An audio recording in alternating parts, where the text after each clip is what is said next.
All right, ignore the dogs in the background. We are going to try out this Maybelline Perfector 4-in-1 and see what all the hype is about.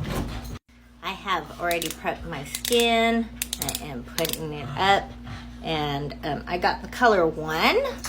I wasn't quite sure, and they didn't have a lot to choose from at Ulta yesterday, so I went with what was available.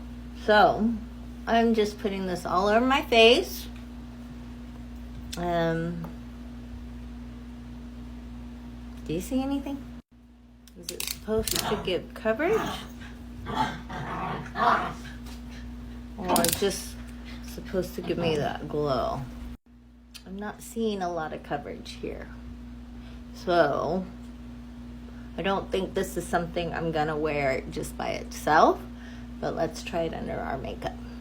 At TJ Maxx yesterday, I got this new foundation for $14. It's a matte. I really wanted to try another matte after that Sheen disaster.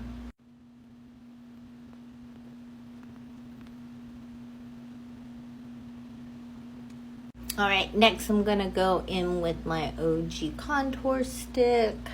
You guys know how much I love this one. It's just the perfect contour, and the packaging is amazing. Woo. All right, that's better. And now I'm gonna go in with my blush. Again, you guys know I love this stuff. Be right back with my eyes. All right, I'm back. Put on our lip.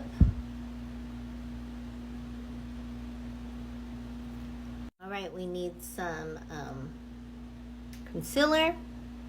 I am now doing this new technique where I take a brush and I dab it into the concealer, and then I put it on so I don't get too much, so it doesn't settle. All right, here is the final look. So did it make a difference? Am I glowing from within? Do you just think I'm a glowing goddess? No. But I'd say that 1, I like it. 2, the matte makeup, it's pretty good. I don't look too shiny. Great for the summer. All right.